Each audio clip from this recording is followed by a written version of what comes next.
Happened in the 90's.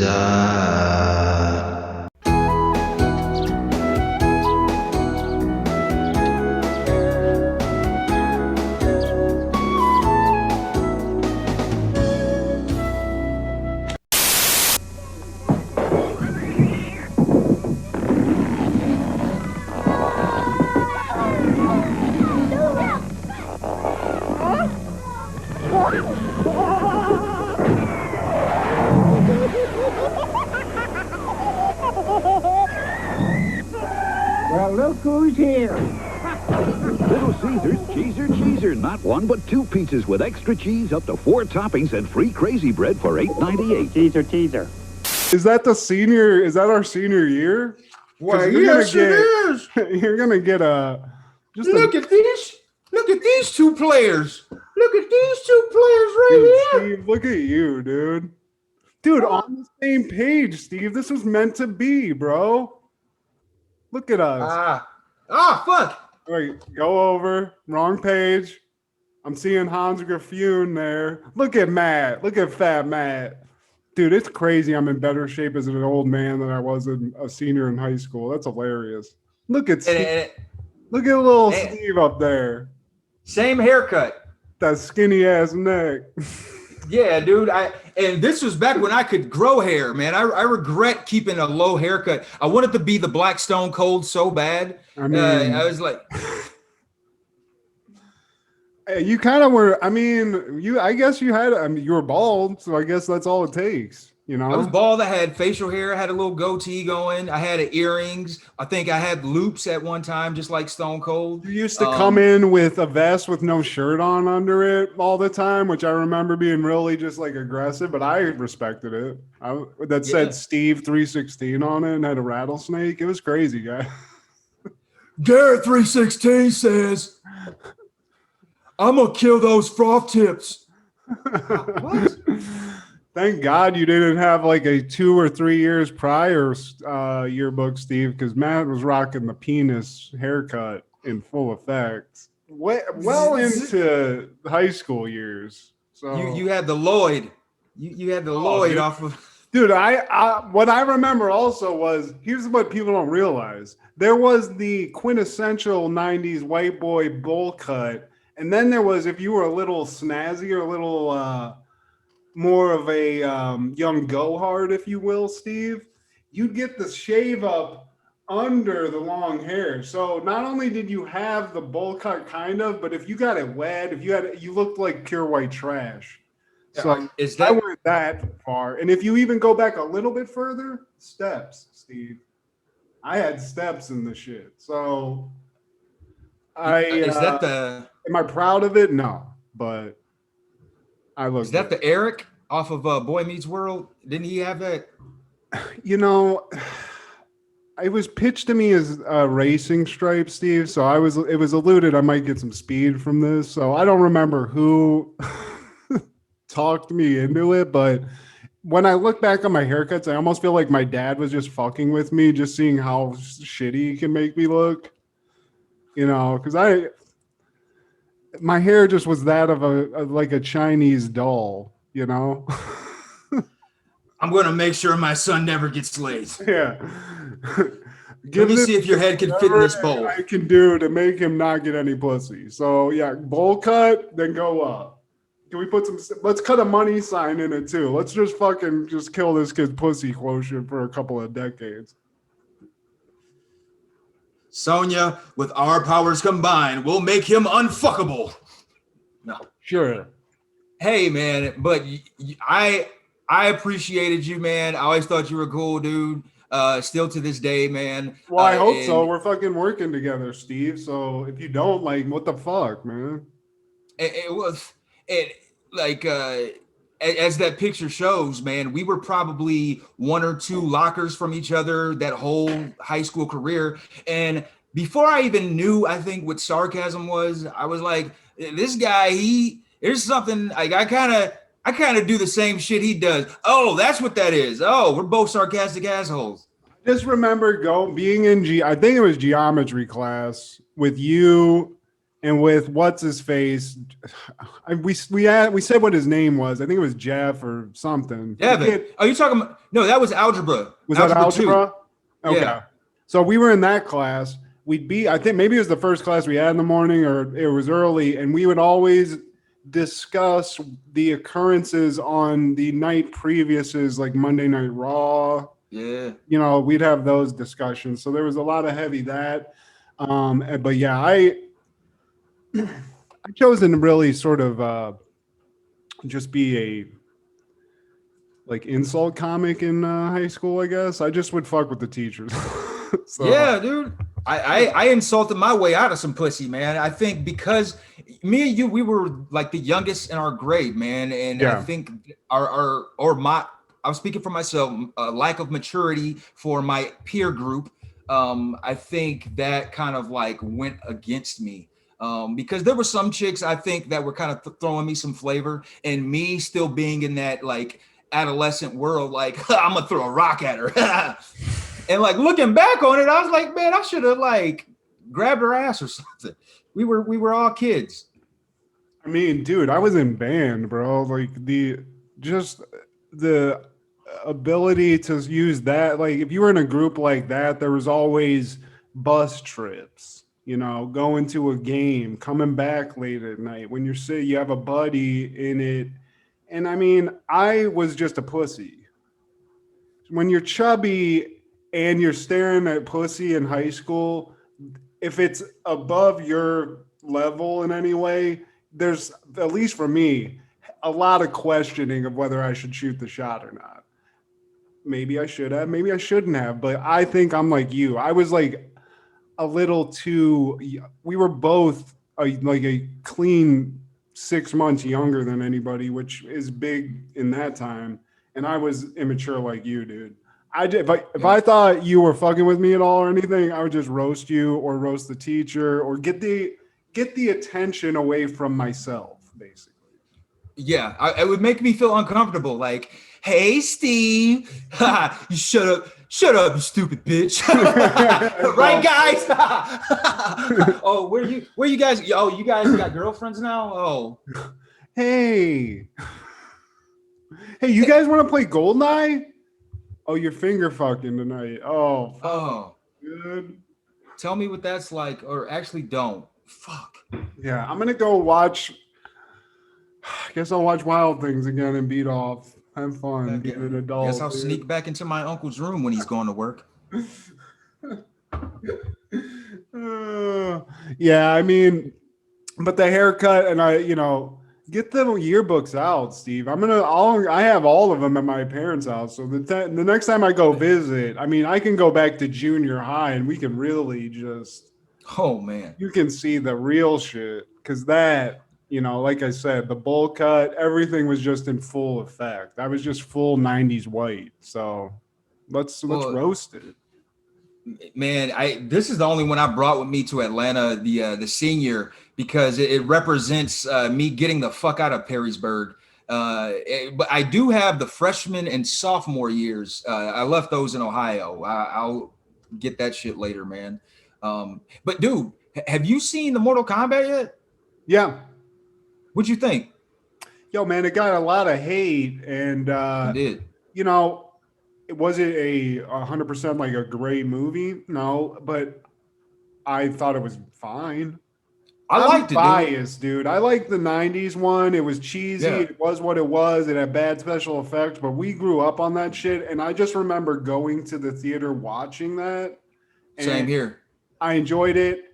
The things that I think the 90s did better, Shang Tsung was way better. It had Johnny Cage.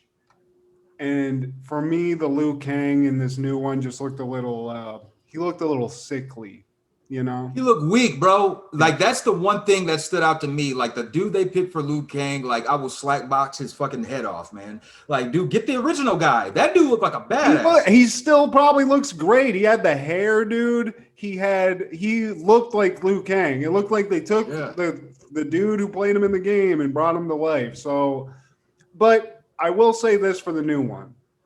Awesome special effects.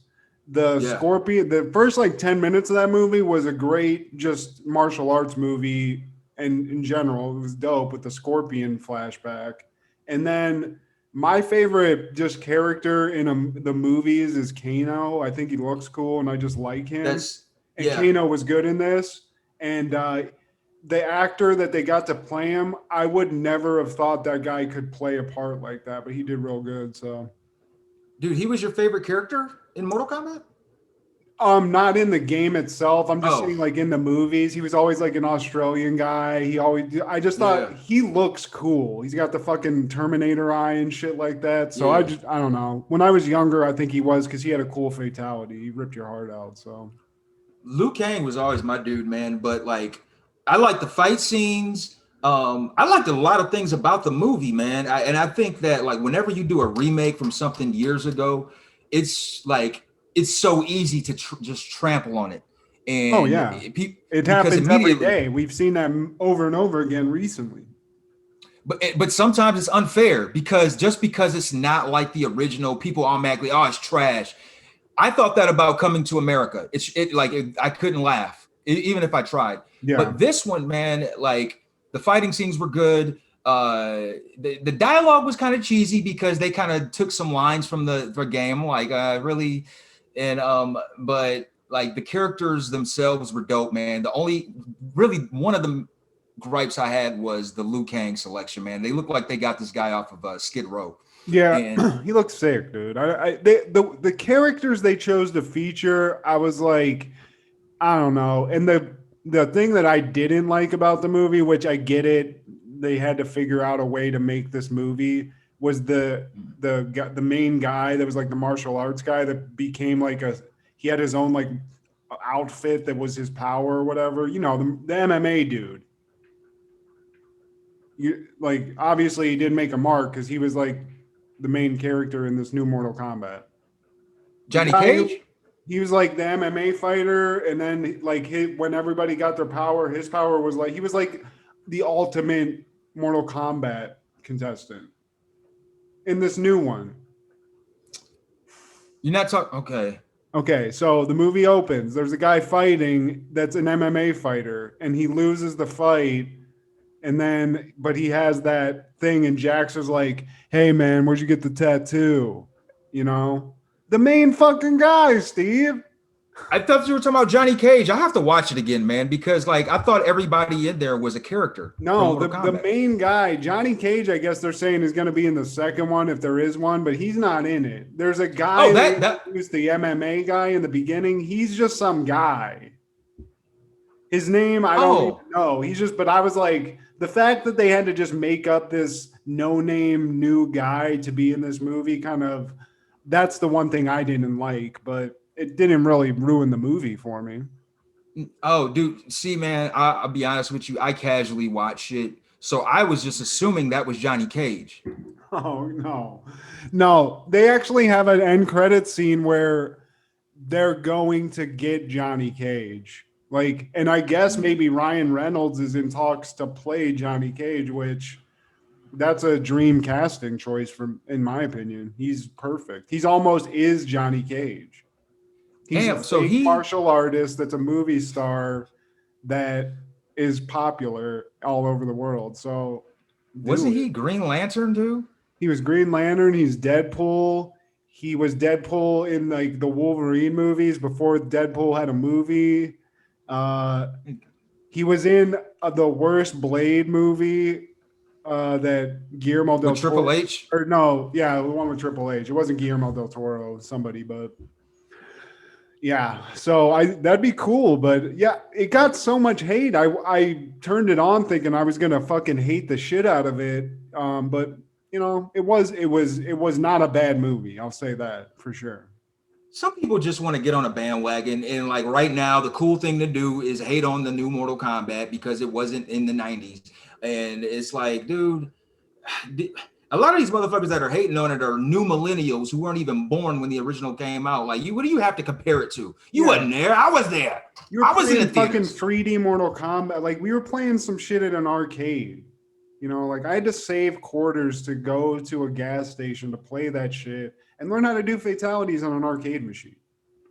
You know how hard that is for a young child? Straight up, man. Look, dude, if a man shits on Mortal Kombat, he sits down when he pees all the time. Fatality. I mean, I agree with that, but I will say, Steve, you pointed this out right just a second ago. That is a thing, and I'm finding myself guilty of this too, so I'll take full responsibility for this. The automatic reflex to hate on some shit now, it almost seems like a reflex action. Like it's almost something you do automatically without even thinking about it. You know what I mean? Oh yeah. So I'm guilty of it, but yeah, that movie, whoever's hating on it, like you're either the guy who created Mortal Kombat and that's why you're like, this didn't honor the original, or you're just some kid that just wants to hate on some shit. So I don't know. Get Johnny Cage in it and I'm all in. So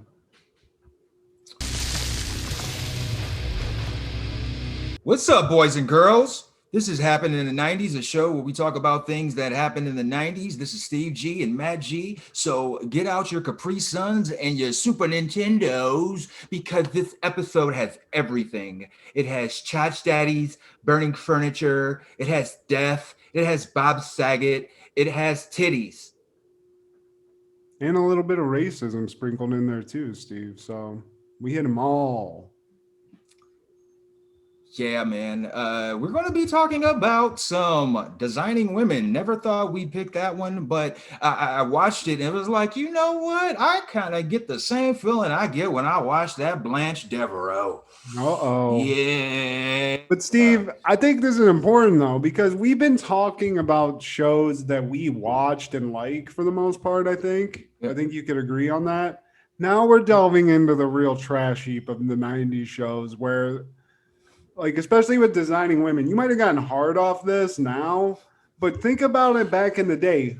Who was the audience for this other than white women aged 50 to dead? Because it seems real limited. I don't get it. It's the same. I feel like it's the same audience as Golden Girls because, you know, it's kind of the same structure. Add a black guy to the cast, and my mom used to watch it. Actually, I feel like the same people who watch Golden Girls and Oprah. I mean, so whoever watched Oprah, it was basically like all women watched Oprah back then. That's true. You're right. Designing Women, it had a following. It was just on CBS, and as a kid, we wasn't fucking with no CBS. Man. I mean, it was just like, I watched it with my mom too. This is why I remember this show. And also, we'll get to it because Meshach Taylor's in this, and you love Meshach. For some reason, and maybe you can refresh my memory. Maybe it's even. I pictured a very flamboyant gay man in this role, and when I rewatched this, he wasn't.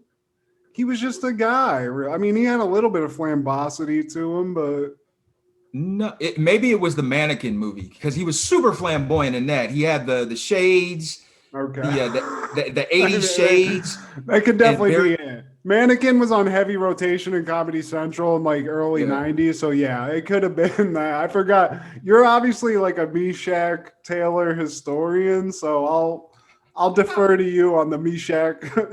I wouldn't go that far. I know Designing Women and Mannequin. Did they make a Mannequin too? I feel like they did. But. They did. I don't know if Meshach was in it, but I defer to you again. You're the biographer, so I will say if he wasn't in it, it ain't no Mannequin. Yeah, he was that movie, even though he wasn't even the focal point. But he added to that movie.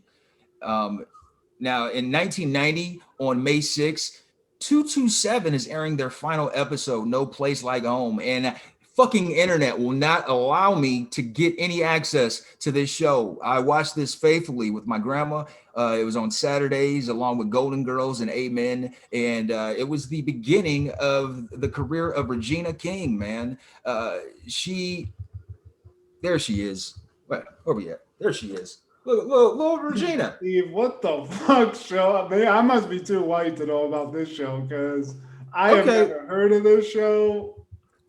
227. Okay, well, it was a show starring Marla Gibbs. In this? Kaye, that's how she made her name. She was a household name, and she actually was nominated for supporting actress for her role as Sandra. I think she actually won Best Supporting Actress for her role. And like I said, it was a Saturday night staple for NBC. It aired along with Amen and Golden Girls. And Marla Gibbs was the star of the show. She was Florence on the Jefferson. She was the maid, and they gave her own starring vehicle. And it's got some good people and some good actors. And her husband was the guy who played one of the cops in Sanford and Son. You're probably not a Sanford and Son guy, but he's actually from Columbus. And like I said, Hal Williams, yeah.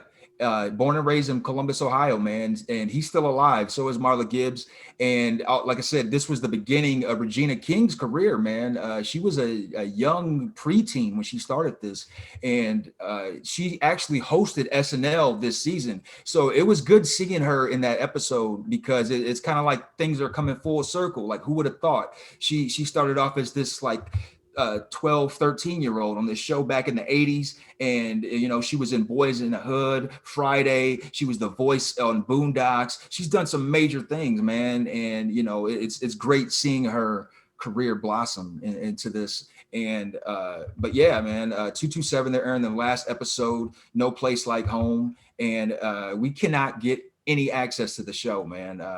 Isn't that crazy? Isn't that like, there's some of these shows that are so old now that there's no way to watch them unless maybe you have a DVD. They had like some sort of a release at some point, or a VHS release. Because that was something else I was going to bring up, that I was reading an article about how a lot of these shows that are being like streamed on Hulu or whatever the streaming service is, you might remember like a sitcom or having a specific song at the beginning or music. Some of these streaming services can't get the rights to those songs, so it can completely fuck up like the intro music or some of that stuff that you remember that made it memorable for you. And I'm interested to see. I think it actually happens with Designing Women, but I might be wrong about that. I remembered a different song for this, but I'm old and I'm a pothead, so it's definitely, I could have conflated it. But I think that's interesting how we're getting this product that's they have to revise it when they put it out. Like you said, WWE on Paramount and shit like that. Same thing. It's like they're erasing some of the history, and there's no way to actually watch it unless you have like a fucking VHS copy of the shit. Because I don't know if you remember Hollywood Hogan. He used to come out to Jimi Hendrix. I stand up next to a mountain, chop it down. They can't do that. They just play the generic NWO song, which I also love, the NWO song, but it's just not the same as Hogan coming out strumming that belt. That's so bullshit, dude. I mean, I get people need to get paid for music and shit, but it's like, it's in some shit. Like, you gotta retroactively get that money. Like, damn, how much fucking money do people need? Like, let me hear that. I don't want to like watch a show and be like, have myself feel fucked up in my own memory when I watch, be like, man, I think the song was different. And then you like, it's like, how do you get to watch the original content? Like, can you watch the original? Like, there's another example. Can you watch the original version of Star Wars? Because they've made mutations of that and added shit to it. Is there a way to just watch what came out in the 70s? So you're saying that's not even available? I don't know. I mean, I feel like if you buy it, maybe it's like a feature on a Blu-ray or something where it's like the original version or the version with all the extra bullshit that they added in, for the last 30 years or whatever. I don't know. We're talking about Star Wars, bro. Like, they have so many fans. There's so many geeks that have that shit saved on VHS and Betamax. Like, if you want to find the original, like, I'm sure you would be too hard pressed. But I mean, fuck, dude, I got that VHS somewhere too, in like in a box somewhere in my house, in my parents' house. I need to get that shit. So you let go of all those DVDs, but that's one of the few that you could keep. Well, it was. I mean, they always stayed at the parents. I never took VHSs to school or anything. So it's like whatever was with them, they're just there, but like all those DVDs, dude, I am so fucking pissed that I did that, because now when I'm rebuying shit that I had, You know what I mean? But I just needed the fucking money, man. I had to move to LA, bro. Yeah, and I used to envy that DVD collection. But Sidetrack Sally, do you know who didn't watch that series finale of 227 No Place Like Home? Maybe Regina King, just because she was just feeling sad it was over. But tell me, Steve. Probably Jose Altuve. Jose Altuve. He is the star shortstop for the Houston Astros. He was born on May 6, 1990, the Venezuelan baseball player. He's a six-time All-Star, MLB second team, MLB first team, AL MVP, ALCS MVP. He's a World Series champion, Golden Glove Award, Silver Slugger Award, AL Hank Aaron Award, batting champion, stolen base leader. He's a diminutive fella. D-Plank. We want to win series. He looks like the guy from Half Baked. Scarface? Yeah, it looks like Scarface.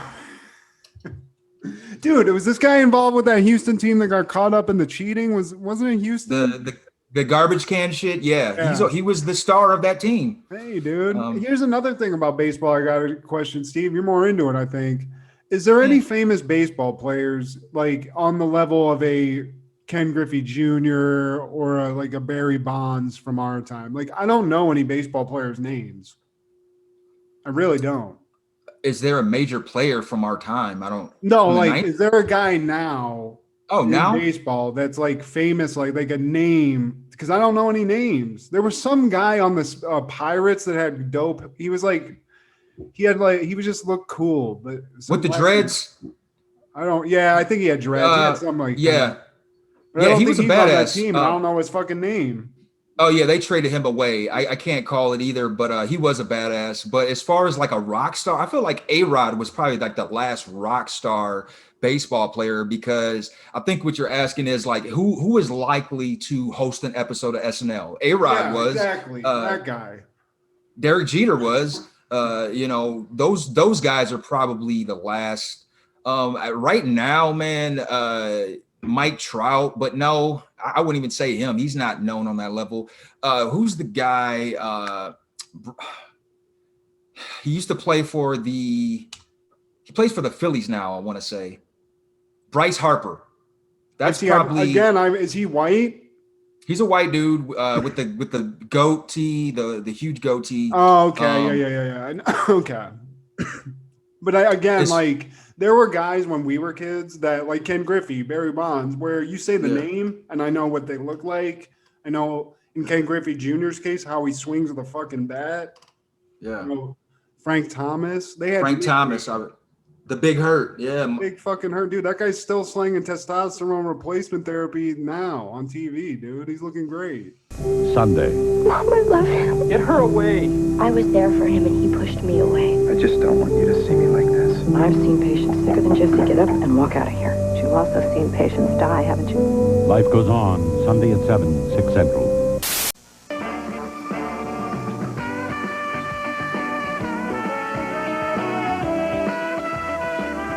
On May 6, 1991, the show Designing Women, they're airing the episode Fore.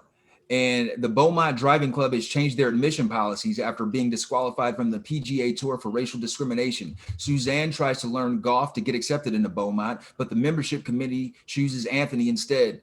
Julia suspects that they only want him in as a token and urges him not to go, but Anthony decides to take advantage of the opportunity and become an active member of the club. Now, my man Meshack is shining bright in this episode. This is why we had to get on this one. This is the Meshack. To me, this has to be one of the best Meshack Taylor episodes of the show. If there's better than this, I can't wait. I just have to say. And also, to tie this in, we like to, at least I do, tie as much of these episodes into Frasier and Kelsey Grammer as possible. So Charlene, who is one of the employees of Sugar Baker, whatever the fuck, Enterprises. She's a character on this. The actress is named Jean Smart. Jean Smart, yeah. She was sexy. She's sexy in this.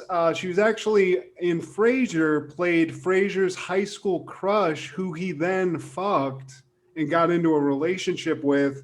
And he also tutored her son. lot of Frasier. She was very much in Frasier, so I just wanted to point that out.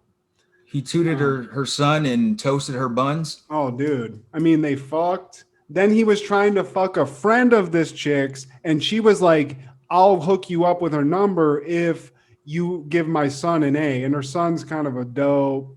So he, because he wants to bump some uglies with this other chick, he does it. But just needless to say, it doesn't work out. But, we can get into that at some other point. Man, they some freaks. Dude, I'm telling you, Frasier Crane is fucking all throughout the 90s, either in Boston or in Seattle. Or Springfield. I'm sure there was other places, but let's continue. Sidetrack. We start off in the house with Charlene, Mary Jo, and Bernice. We find out that Charlene is going on a getaway into Georgia mountains, and it's real nice. Julia walks in with some little brat named Brenda, returned to Cinda. And while she was out, Dee Dee Daniels called about something regarding a foursomes. Now you're talking my language. Steve, I can see why you were getting hard, bro. You're almost, I can see you kind of getting pumped up right now. You're just kind of getting vascular, dude. Yeah, brother. Julia, she ain't got time to play golf. And even if she did, she would now be playing at the horrible Beaumont Club just on principle. And why is that, Steve? Because it ain't because the greens aren't mowed correctly. Well, we find out that the aforementioned Beaumont is a whites-only club, but Julia tells her that she doesn't think she qualified because her grandmother on her mother's side once listened to a Johnny Mathis record, so they're not pure anymore. And that's when the whores come in. Here we go. Dude, Steve, okay, I'm white. We obviously came from a very white place. Now, in 1990, was this a newsworthy thing where these golf courses were still whites only, even in the 90s? Is he having a laugh? Are you having a laugh?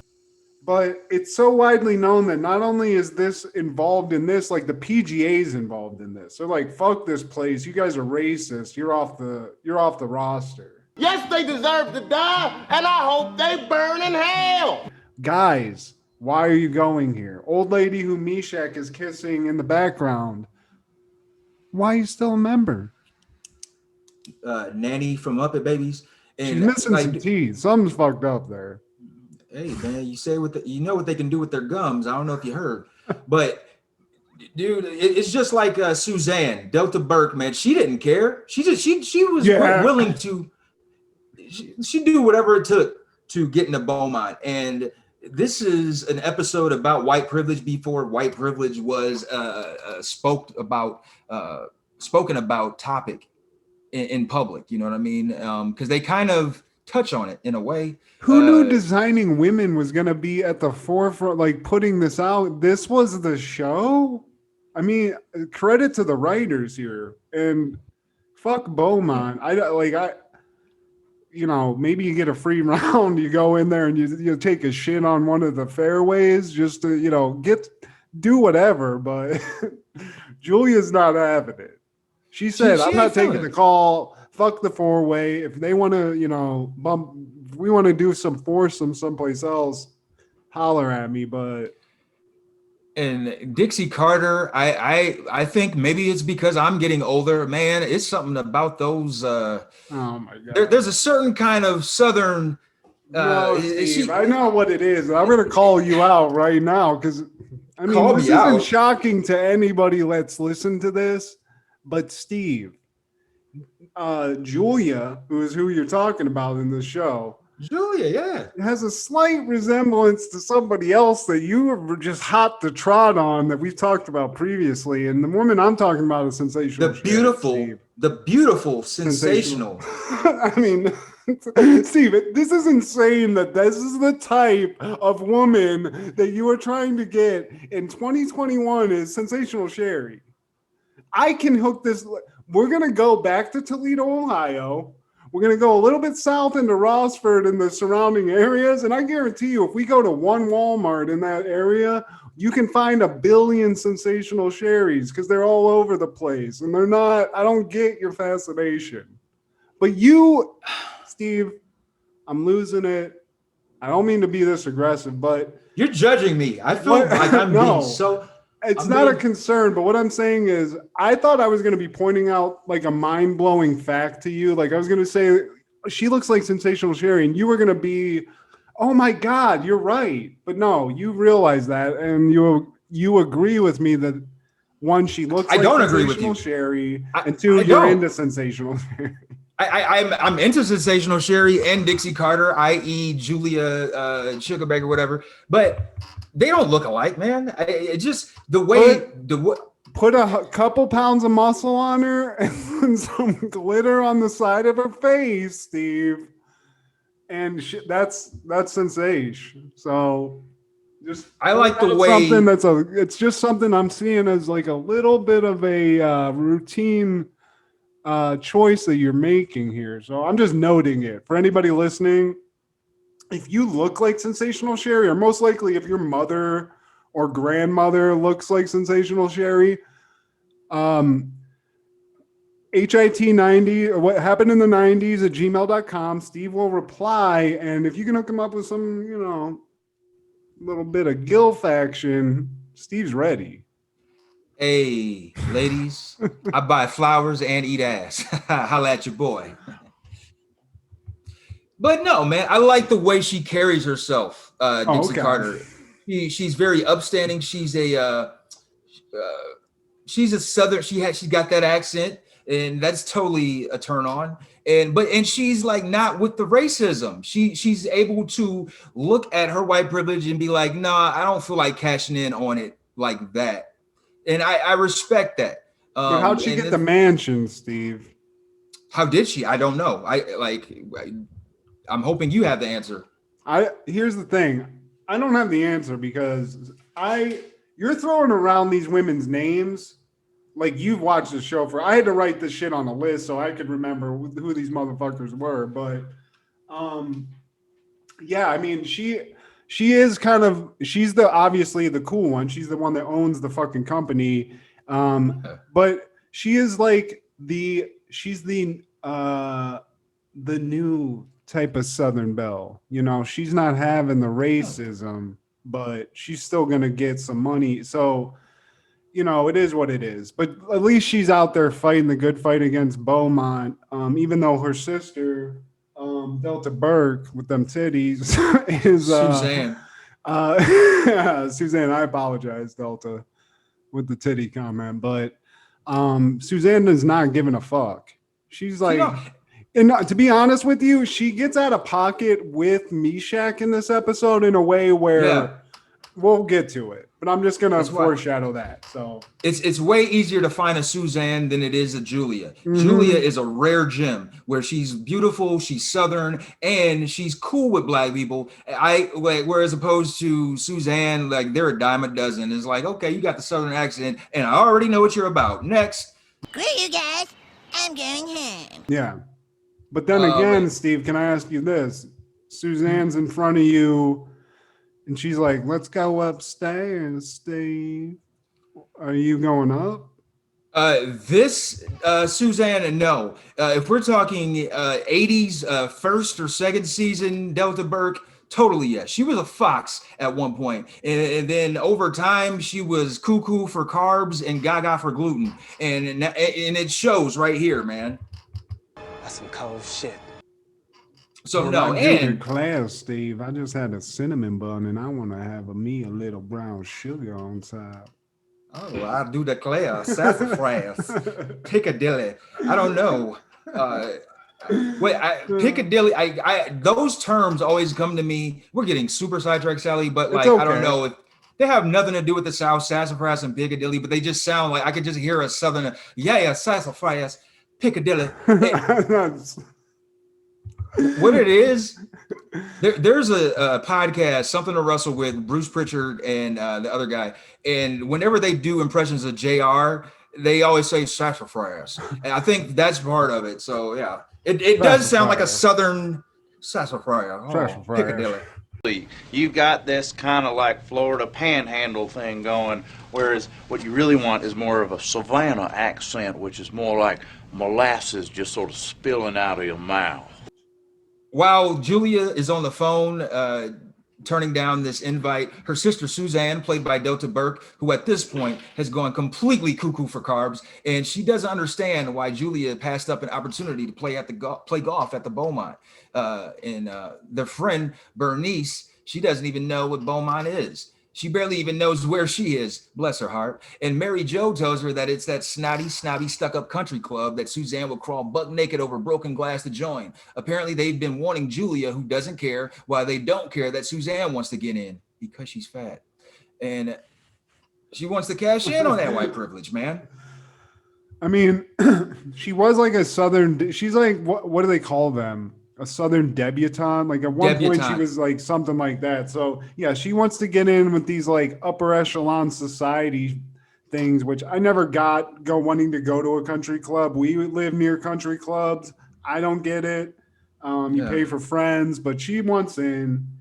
And the one thing that's also a problem though, Steve, she's too fat, but she can't golf either. And you got to be able to golf. You got to be able to fucking smack a couple of balls around on the course, and the type of balls that she's used to smacking around aren't on the course. So she has to get a quick lesson. But luckily, what's her face? Dixie Carter? No, not Dixie Carter. Annie Potts. What's her name? Mary Jo. Mary Jo. Sidetrack Sally again. It was shocking to me that that's the same woman from Ghostbusters. That is the same woman from Ghostbusters, right? The secretary. We got one! Janine. Yeah. And that's I liked her too. I liked her growing up, actually, Annie Potts, because she played Michelle Pfeiffer's role in the Dangerous Minds TV series. It was short-lived. It only lasted one season, and it was on ABC, man. And she played the teacher. And I was like, dang, man, she kind of hot with that. Yeah, she's got that Southern accent, Annie Potts, man. Annie Potts is hot. In this, she's hot. She is. She's got the little curls and shit. Go, go. But it was crazy. I was like, damn, that is the chick from Ghostbusters, and it just doesn't. She looks way different. So, but whatever. Sidetrack Sally. So luckily, Mary Jo's a fucking golf pro. Somehow, all these women know how to golf. I don't. I've golfed, Steve, and quite honestly, I've not met a lot of women golfers. I don't like seeing a house full of women that all golf or know how to golf. I don't know. I don't want to like ruffle any feathers here, but it's shocking to me that Mary Jo's like, yeah, here, let me take you to a golf. I can even like Today, Junior. God damn. Now, Suzanne, Mary Jo, Bernice, and Anthony are at the store for golf clubs. They run into some prestigious members of the Beaumont, and Suzanne has to start kissing some sassafras and choking on some debutante Piccadilly. And she fetches for her black boy, Anthony, to take their boxes out. And, we find out that he's not a delivery boy anymore. Mary Jo has given him his props. He's actually a recent magna cum laude graduate from a local university and a partner at Sugar Bakers, one of Atlanta's leading young businessmen. You go, Mary Jo. You go, girl. Tap you on the butt. Now, she's having a hard time getting him to come over. That's what Suzanne says, and wax her lip. Like, what the fuck? Which lips? And I didn't even think of that.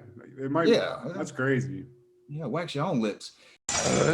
And Anthony comes back from taking out those boxes, and they offered Anthony a membership into the Beaumont. He's moving up like George and Wheezy. And next scene, Anthony returns from the club and he gloats. But Julia realizes that Anthony is only being used as a token because they have a certain quota to fill. Like, is the PGA like, you need one black member and then we'll allow you back into this list?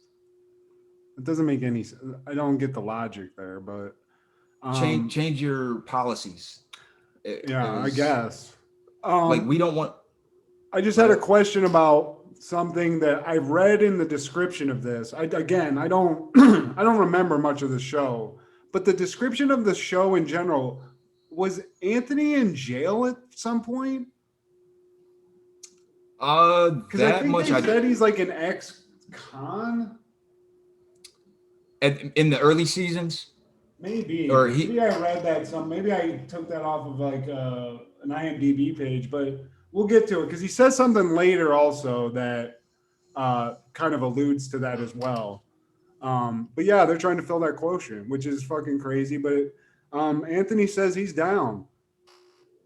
Like he wants in, so he was Obama before Obama. It's kind of like, if I got to be the first, let me be a good example kind of deal, and prove to these uppity white people who probably aren't used to being around people like me. Let me show them in person, which I totally get. And I felt like I did that unintentionally throughout my years at Perrysburg, man. There were a lot of white people there who were not used to being around white or black people, man. The only times that they saw them were on TV or in a book or some shit, because we definitely didn't cover them in history class. And and it's like, hey, I'm Steve. I'm not an asshole. I'm not a gangster. I listen to rock and roll and shit. And did you feel like you had to be like that in school and shit? Because like I just felt like when we hung out or like talked in school, because I mean for a while you and I just talked in school. I don't think it was till after we got out of high school that we actually hung out in any meaningful way. But we always just vibed about shit that like we vibe. It was always, I don't like think that you were acting like any sort of. Did you ever feel like that in high school? You really. Not in high school. I think I was just being me, honestly, man. And that's what I remember you just being a badass, honestly, like to be completely honest with you. But looking back on it, man, I think I was an exception, man, because there was this fucking asshole named Kenny. He came to Perrysburg our end of our sophomore, maybe junior year, and he was an idiot. He was always in the short classes. He wasn't a retard by any stretch, man. He was just sorry. And he was always hanging out with the flunkies and the fucking dumbasses in the school. He would be hanging out in the hall, and he kind of treated me like I was a Carlton dude, because I remember him like hanging out with his loser buddies in the hallway, and whenever I walked by, he would say certain shit. And I remember my senior year, this fucking asshole was in the library, and I didn't think much of it. But this fucking asshole, our senior year in high school, he asked me, hey man, what's a verb and shit?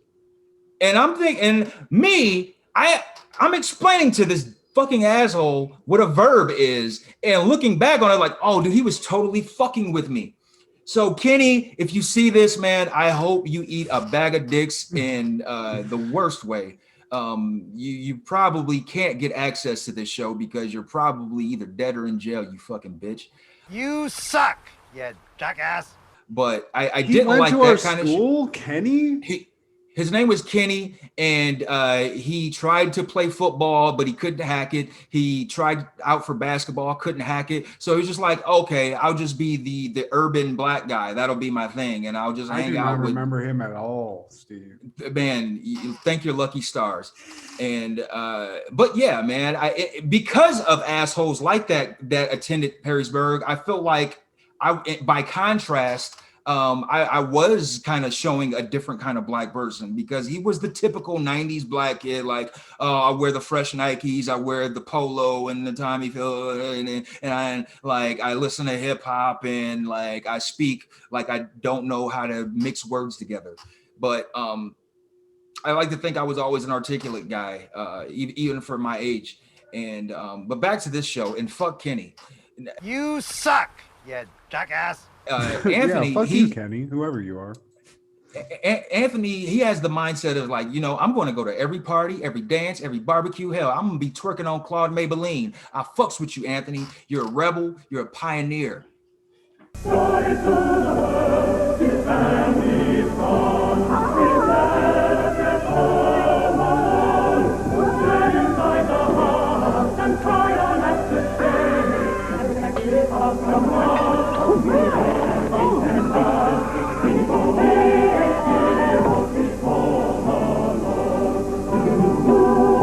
The Christmas gift of the year, $24.98 or $5 less with Pepsi rebate, rated PG.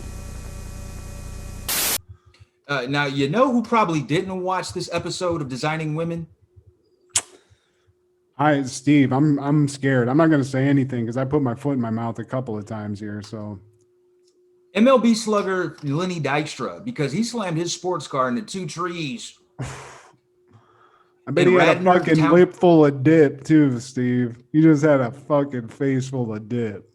And probably some crack cocaine. Ooh, a piece of candy.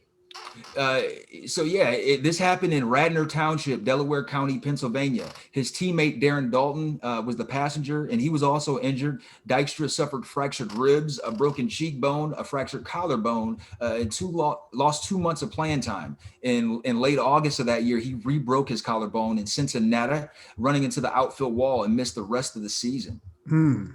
That guy, dude. I mean, I'm sure I'll get a picture up, but that guy. Is he alive right now? He's still alive, man. Okay, he's had some tough times.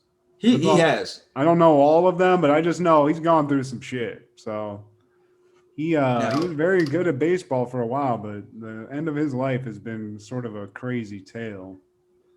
Do you remember starting lineup? They had that series of toys they would release for like football. They would have an NBA series and an MLB series. They would be like a Michael Jordan, a Magic Johnson, and they would be like a little action figure size. I definitely, the ones that were just like, if it was a baseball, it was like a guy swinging and it was like the base was I had a few of those for sure. I think I might even had his, because I think his was like a pinstripe Phillies jersey that they used to have. He either played for the Phillies or the Mets at this time, because he was on that championship team in '86 with the Mets. And he was one of the first baseball player names I remember because of that toy. Like I knew about Ozzie Smith, I knew about Darryl Strawberry, and I knew about Lenny Dykstra before I even really knew who the man was because of that toy.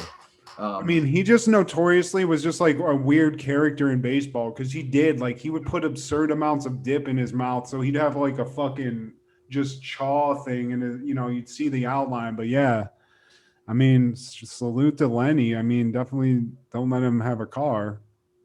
He looks like he looks like a mix between the Miz and Biff from Back to the Future. Yeah, Biff did a little more roids in the second. Remember when he was in the future in the second one? He was all like roboted out. Yeah. If you gave that version of Biff some roids, that's him. He even had a baseball bat in that movie, so it's pretty much on brand. Now, on May 6, 1992, Rob Halford announces he is leaving Judas Priest. And I was never really big on Judas Priest, but this was interesting because on the last date of the tour for The Painkiller in August 1991 at a show in Toronto, Halford rode on stage on a large Harley Davidson motorcycle dressed in motorcycle leathers, as is true power about himself. And the motorcycle malfunctioned and he collided with a half-raised drum riser and fell off of it, breaking his nose in the process. He was left unconscious for a short time, and the band was performing the first song. And after regaining consciousness, Halford returned and finished the show. And because of the band not really checking for him like that, he would then announce his departure from Judas Priest and later sued the label, Sony, for restrictive practices. Damn. Yeah, man. Just leave the homie just fucking down on the stage? But like, you said he completed the show after that? After he regained consciousness, of course. Shit, man. That guy's a soldier.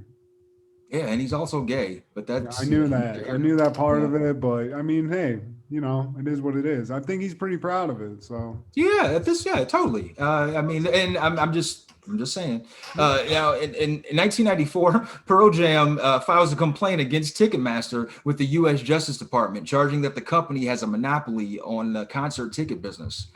I mean, that's kind of the case. Hear me spoken. I'm not gonna go through with that, but I mean,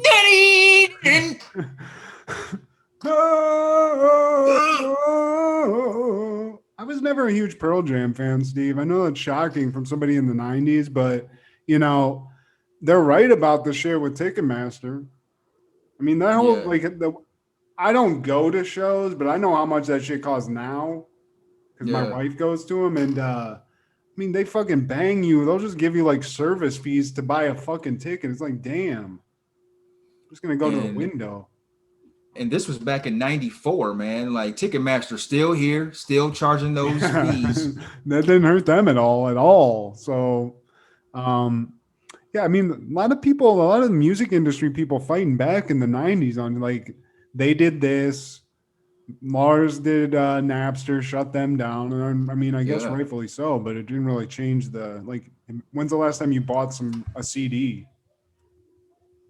Dude, this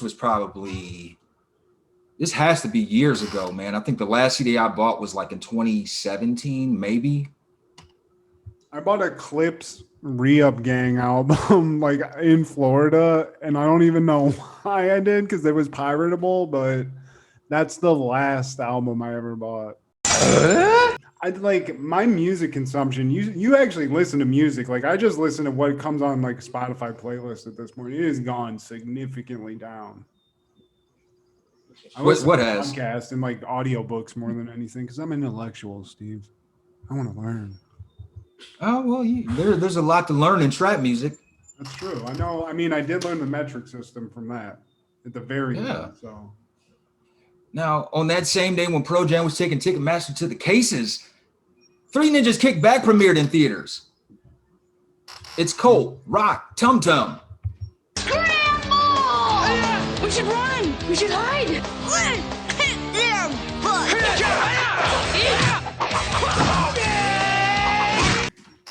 I mean, how big of a fan were you of the Three Ninjas series in general?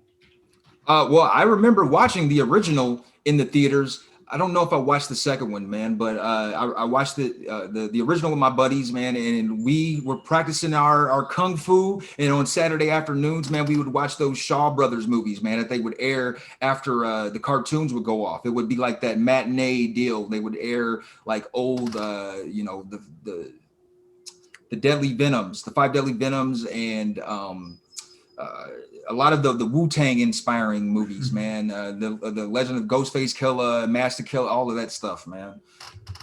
I mean, I liked these as a kid. I think like as a kid, my biggest ninja fan movie was anything Ninja Turtles. That's just, that's just kind of what I grew up on. But like, yeah, when I got older, I was into, I guess I don't know what to call it, but it is like that shit that inspired, like all the stuff from like Kill Bill that they pulled from. Like, I guess it's like Bruce Lee movies and those movies, like you said, the 5 Deadly Venoms and other Shaw Brothers movies. They're super cool to watch. Hell yeah. Still to this day, man. I felt like Three Ninjas it was always like 90s shit was always like, you get a character and then there's a color. It was like very much the 90s trope, but it was just brothers in this. And I did like it. There's one where I think Hulk Hogan's in it, and I don't think it's this one. I think there's a Three Ninjas with Hulk Hogan, maybe the third one. And that's the one I watched a lot. Oh. I think it's called like Thunder Island or some fucking shit like that. But yeah. I was more of a Ninja Turtles guy. This came out around the same time, and I wasn't as big into this. I mean, how could you? Ninja Turtles was dope. They actually had a Nintendo game, a Super Nintendo game for this, for the sequel, not for the original, but this, like specifically for this movie, they had a Super Nintendo game.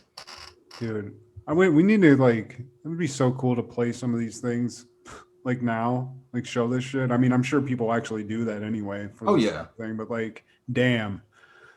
Some of those 90s video game tie-ins, I'm sure this one was a piece of shit. It looks like it's a piece of shit. I mean, it was based off of a sequel of a movie. I mean, Disney and like the comic book movies couldn't even get that shit right back in the day, Like the technology just didn't work. You get like Batman the game, it's like, this shit fucking sucks. Now, you know who probably didn't watch Three Ninjas Kick Back? Educate me, Steve. Probably Bobcat Goldthwait, because he was setting fire to Jay Leno's couch.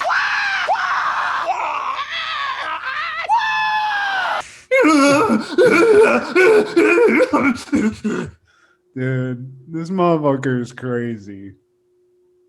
He would do this shit all the time. Like, this is why they brought him in on talk shows. He would just do wacky shit. But I mean, damn. There he is. I didn't know. What, are you crazy? Yeah, dude. Damn, man. This motherfucker. You been in my couch? But I mean, shout out to Bobcat, because if I would have known that he was gonna be like a director of movies and shit from watching Police Academy in like the early 90s, I'd be like, there's no fucking way. Thank you for encouraging my behavior. He's made some crazy fucking good ass movies, dude. That guy's a really good director. Dude, he's a legend, man. And like I said, I didn't know this was a thing, man. He was on a tear in 1994, literally, because he appeared on Conan O'Brien in 93, and he was tossing furniture, and he ran around the set and then into the audience. And then in April of 94, he was a guest on one of the last episodes of the Arsenio Hall show, and he became upset that the program was being canceled. And at the time, it was widely believed that Paramount Studios had refused to renew Hall's contract because Late Night with David Letterman was moving to CBS. And Goldwait took his anger out on Paramount. So he stood on the set's couch and spray painted "Paramount sucks" on a glass wall and threw video equipment around and the studio. And Hall was forced to try to restrain Goldwait, and security was called to the set. And he still went crazy. I think he talked about this on Joe Rogan, like some podcast, because like he went through all the shit he did on talk shows. Because I mean, I guess that was just his thing back in the day. I don't know what the fuck. That's crazy though. I mean, that's fucking wild. They had to restrain his ass on Arsenio. I don't remember that. It's on YouTube, man. Why make it easier for the next guy? Are you really quitting? Yeah. Well, then let's cut right now.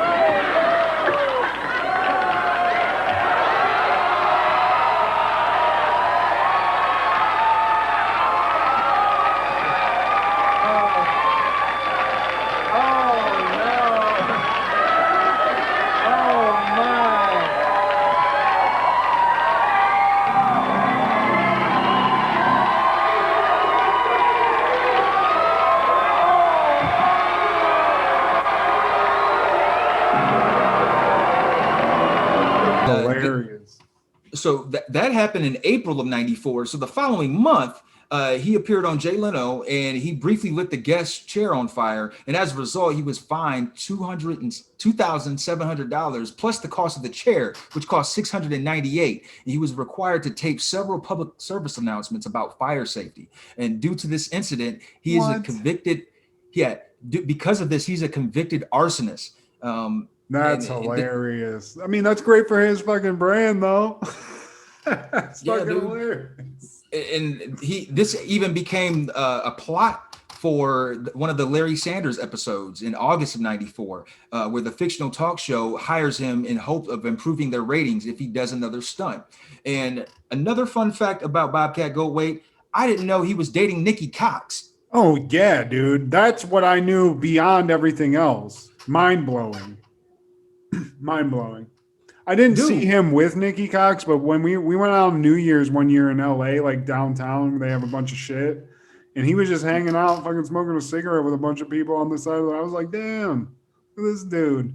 Looking rich as fuck by some expensive car, but yeah, that guy banged Nikki Cox. Like that was heavily publicized too, so salute to him. Now that is a redhead to fuck. Yeah, that I gotta give. You can't deny that one. Nah, yeah. I mean, remember that like pinup? I think she was like a Budweiser chick, right? There was some pinup that she was in. She should have been. But can you imagine the sex sounds between, like, if she's fucking Bobcat? Do you think he went into the Bobcat thing? I can't hold it. I gotta set some couches on fire. That's a hard one to impersonate. It's rough on the vocal cords. I'm good. Yeah. Jay Leno, fuck your couch. I like it, Steve. You got it. So somebody else who didn't see any of that shit was probably Phil Jackson, because he was busy getting knocked the fuck out by Lennox Lewis in 8 rounds for the heavyweight boxing title. Phil Jackson, huh? Yeah, that's only because Michael Jordan retired. But no, not that Phil Jackson, actually. Phil Jackson got knocked out by Lennox Lewis. God damn. Yeah, this definitely doesn't look like the guy with about 10 NBA rings. Yeah. Well, history doesn't remember that guy. I know Lennox Lewis. Yeah, we totally know. We don't know this Phil guy. Jackson looking thick as fuck in that picture, though. I mean, He looks like he could throw a punch if nothing else, but damn, he's getting whacked. Did he get knocked out, you said? Yeah, he got TKO'd. Well, I mean, with TKO, that's not a knockout, is it? I think it's when they call the fight. You know, he didn't necessarily get like counted out, but yeah, they just were like, nah. Yeah, he was getting a lot of this. So I was going to say, he looks like he's on the verge of a TKO right there. He was not enjoying May 6, 1994. Now, May 6, 1995, Saturday Night Live is airing the episode with musical guest TLC and your host, Bob Saget. Bobby Saget on fucking SNL. Yeah, man. And I watched it again, and it was a actually good episode, man, because it had they did a parody of America's Funniest Videos, but it was America's Funniest Hate Videos. And so they're showing these like neo-Nazis doing my god the thing that stood out was one of the cities that they gave a shout out to was Sandusky, Ohio. There you go. And it was like some Klansmen, and I can't remember, like one of the Klansmen like lost their head or something crazy, man. I was like, well shit, yeah, Sandusky on the map, man. It's the roller coaster and that. So there you go, Steve. And Tommy Boy, let's not forget. Oh yeah, that's true. Very true. And TLC performed Creep and Red Light Special all through the Those night. outfits, dude. That was the outfit. That's what I was having dreams about back in the day. And did you ever watch this episode with Bob Saget? I didn't watch it this week. This is like that weird time. Like you see Michael McKean back there, and what's the guy's name from Kids in the Hall? So it's like something close to that too. But yeah, it was just like those weird in between seasons. I think I remember this, but I don't remember that America's Funniest Hate Videos. That's fucking sounds hilarious. Oh, dude, it's hilarious, man, because like most of the good cast members of this season were included in this. But one of the other good skits was the Bob Saget is playing a track and field coach, and his only advice is, okay, run fast. So you get out on the track and you run fast. And then he calls Adam Sandler. He's like, okay, so the first lap you were running fast, and then I noticed you started running slow. Don't do that again. And then he gets Chris Farley up, and he was like, Chris Farley's like, I thought you mean run fat. Oh, typical Chris Farley shit, man. But it's a classic, man. Bob Saget, I don't think he was a fan of this episode, because at the end of that skit, he looked so uncomfortable because he was like, all right, so we're not going to commercial. We're going to a commercial. Like he was weird. I'll have to watch that shit. But I will say, like him, I know like he got heavily involved in Chris Farley's life. I don't know if it was before he was on SNL, but him and Chris Farley were a great team. Like he was in, he directed Dirty Work. Did you ever watch that movie? Oh, I love Lang and Norm Macdonald in it. You have the personality of a dead moth. What can you do with my pal too? Let's play. He talks, plays Simon Says, Game of Ring Toss on his head. He plays it. Guard the door.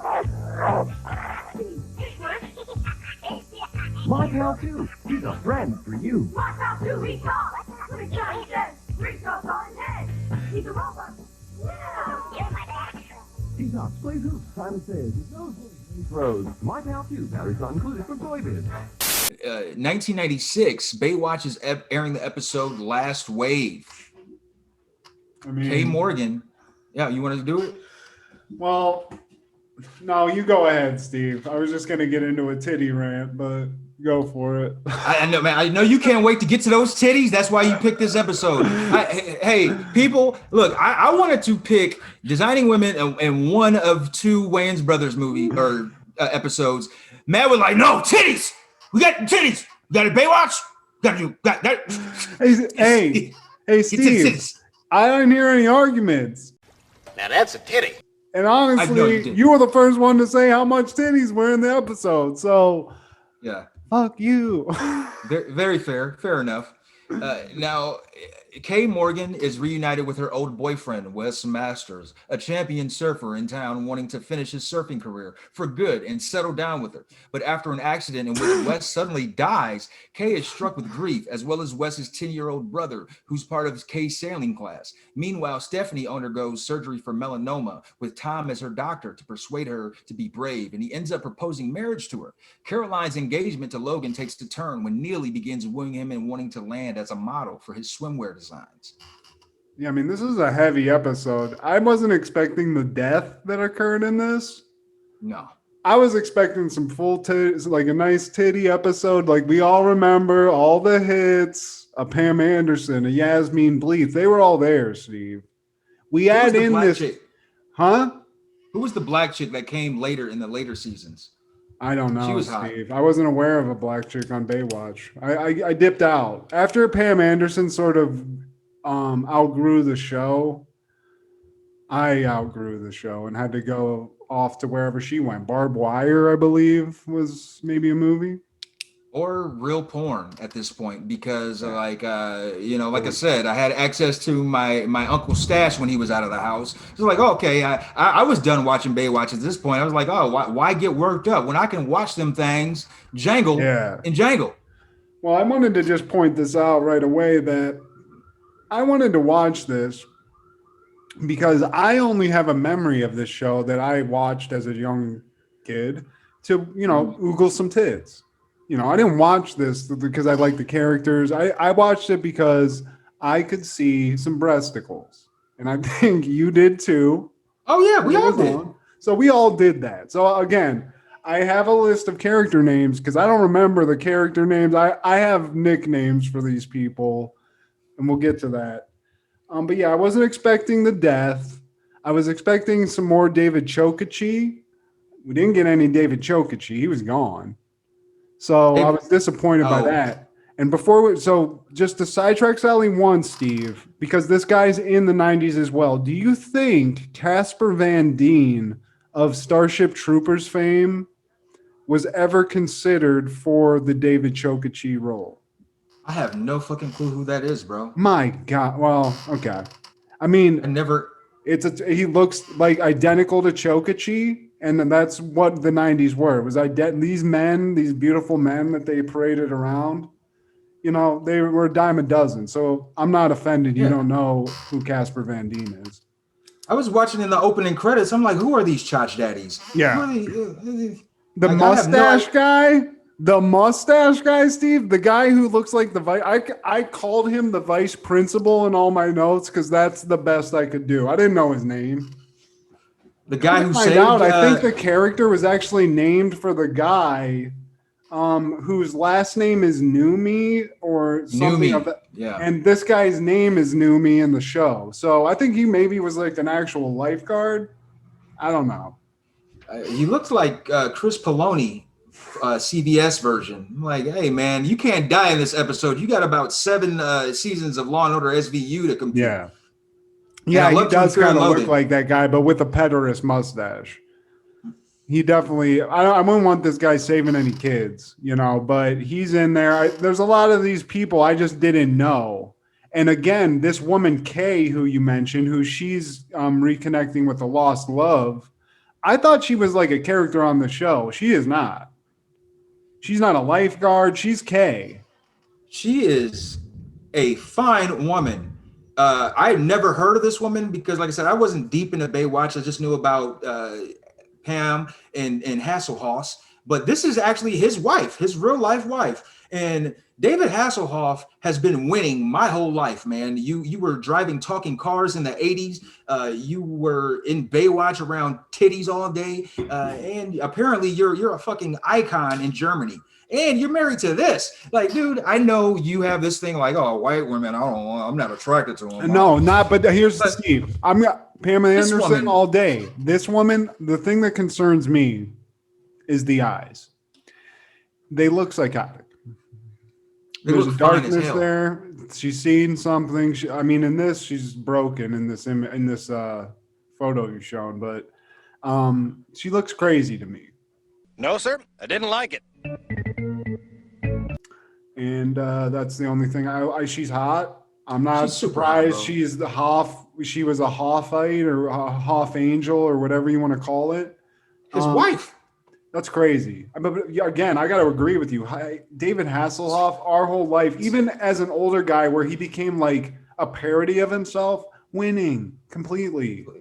Dude, you know, he's had a couple of missteps. He's had a couple of issues with alcohol and stuff. But, you know, a couple of voicemails, a couple of videos of him eating a hamburger on the floor. It's fine, dude. That made me a bigger fan. Now, Matt, can you tell me this? Like, have you ever heard any kind of like racist kind of things about David Hasselhoff? Please don't.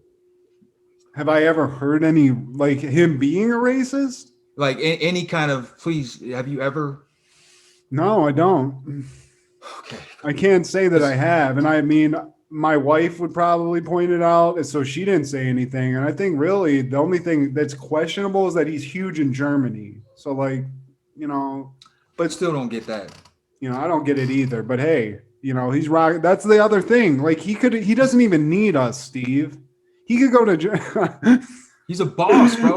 Steve, I'm sorry, man. Like the way you were like next to your background, it looks like you have this woman's blonde hair, Steve. So you need to be on Baywatch, son. You got that lock, son. Some people stare in the darkness. That's great. Sidetrack Sally. But no, David Hasselhoff's wife was not actually like, I thought she was like a lifeguard and that she had just had like some storyline where maybe she was like taking a week off. No, she was this character. And then come to find out through doing a little bit of internet detecting, she was actually a recurrent, she did other characters on the show, even though she was featured prominently in specific episodes. She's been in 3 episodes as 3 different characters that may have all died. Or, you know, I don't know what happened to this bitch. She's married to the Haas.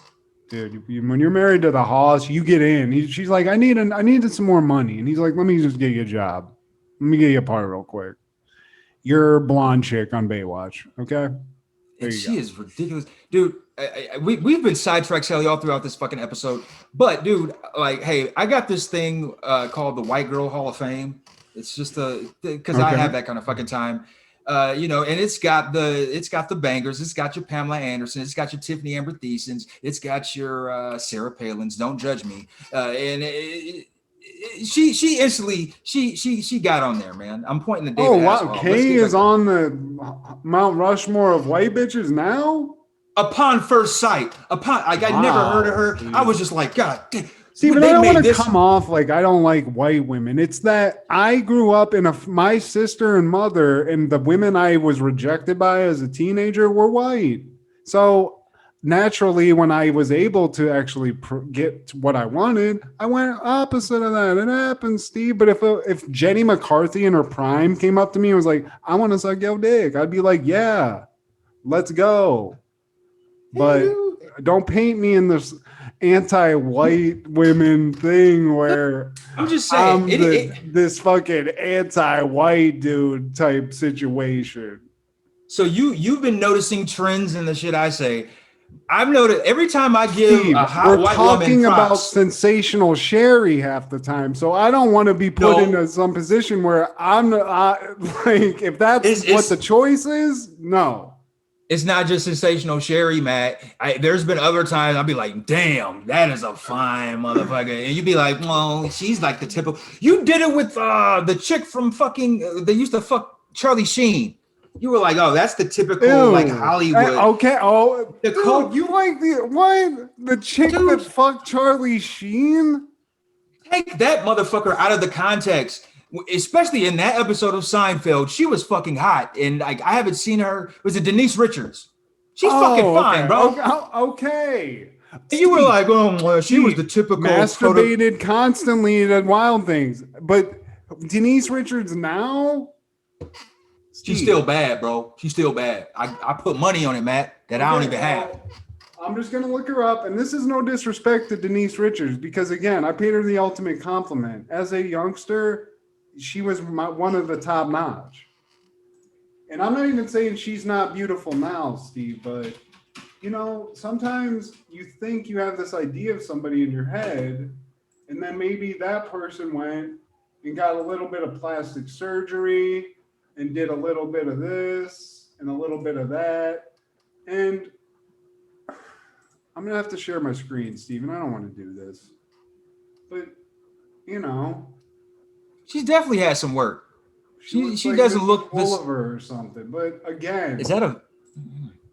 Like, it's not that she's not beautiful, but she's trying to stay young embrace being a sexy older lady, like I don't think some of this stuff was necessary, but you have me besmirching character and I just had to point out my point of view. So, sidetrack Sally. Just know that whenever I talk about another beautiful white woman, I'm going to take note on your reaction. I mean, if it's a top notch, if you bring her, you have Pamela Anderson right behind you with the titty side profile, and you're not even pointing that out. You're jumping this woman into the Hall of Fame when you got the stallion of stallions right behind you.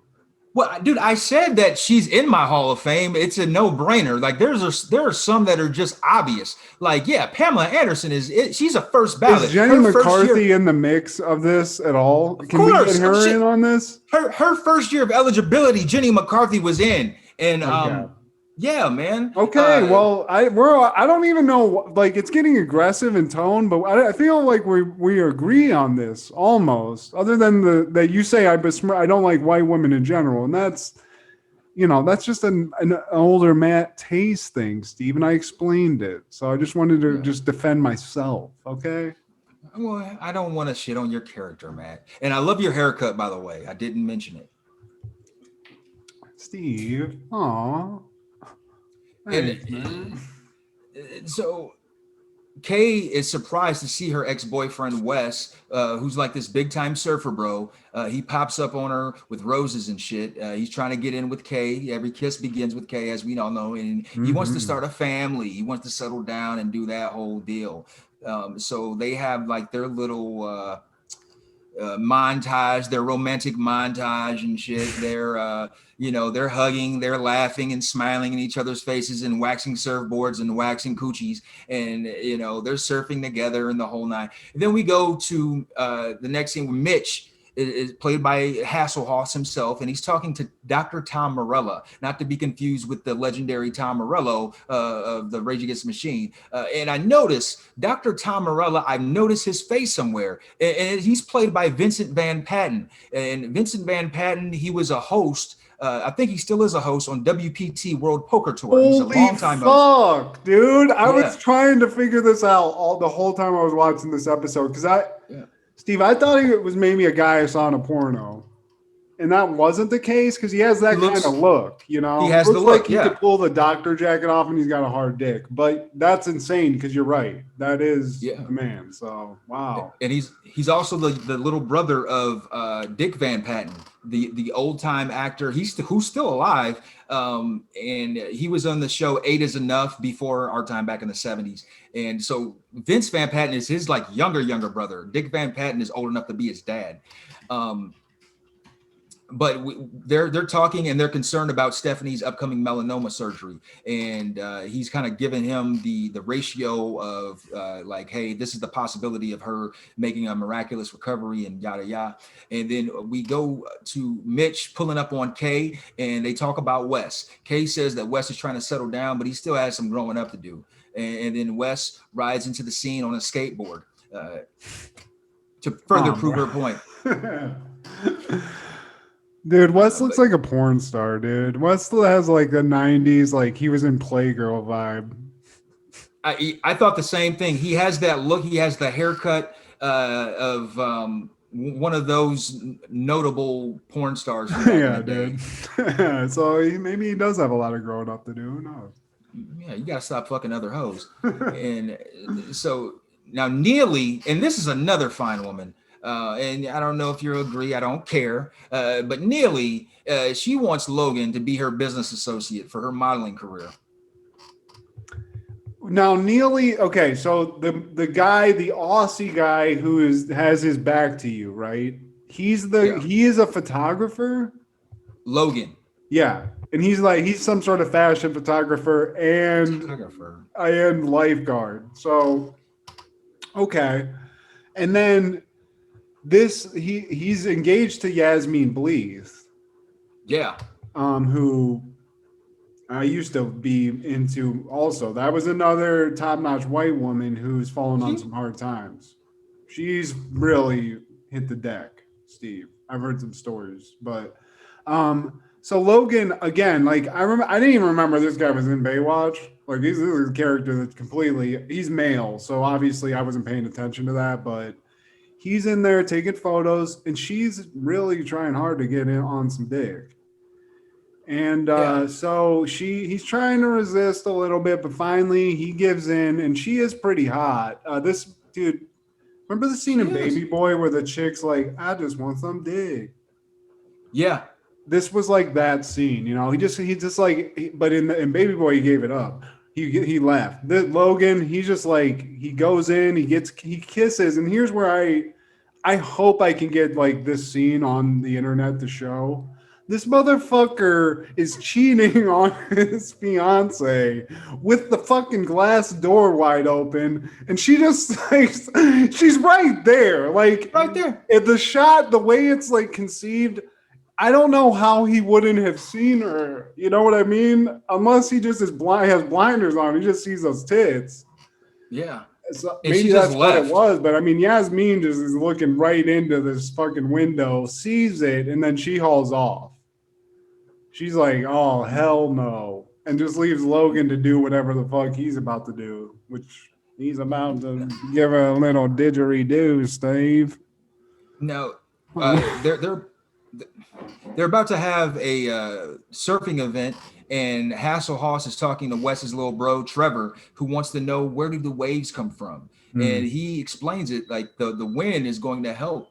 The wind helps pushes the water down, and I don't remember what the fuck he said, but I don't think it was scientifically accurate either, Steve. Just as I don't know, but you know, he does try to give wisdom to this kid. And Trevor's like, so the wind is going to help me and my brother, and not this time, little Trevor, not this time. No. And I gotta say, you mentioned a montage before with the love montage between Kaye and Wes. Yeah. This episode, maybe this is what Baywatch was, and I guess it kind of makes sense, but like the epic montages in the songs, fantastic. Just fucking great. And the surfing montage that happens after this, you know, to show them like in this weird contest, the music, this guy, whoever the guy making the music was killing it. It was hilarious. And I'm sorry, Steve, but I just wanted to also mention that, first of all, I guess Wes is like the Kelly Slater of Baywatch world. Like he's the most famous surfer. He ain't impressing nobody in this montage. I don't even know that I saw him surf in the montage, but you saw him crash. Yeah, like the only thing I saw was him go into the water. So I don't know how good he is, but Kaye was loving it. You know, the wave just brought he's surfing this wave, and then he's going to surf that wave of pussy juice with Kaye because he's locked it in. She's all in now. Yeah, man, and that should be all that matters, man. She's feeling his wave, and but ultimately he couldn't handle the waves that killed him because Wes died. He fucking died. So this is the other thing I was confused about. It was like they were surfing, and then all of a sudden it was like the waves just snuck up on them. Like there was just these rogue waves that came that everyone had been surfing this whole time, but all of a sudden they can't handle it. So all the guys take a shit. Even Mustachio, Numi. Yeah, Numi or Sergeant Slaughter, the lifeguard, whoever you want to call it. That guy gets caught up in the wave. He gets trapped in some sort. I don't know how he was trapped. His leg got pinned somehow, but Hoff has to come in, save him.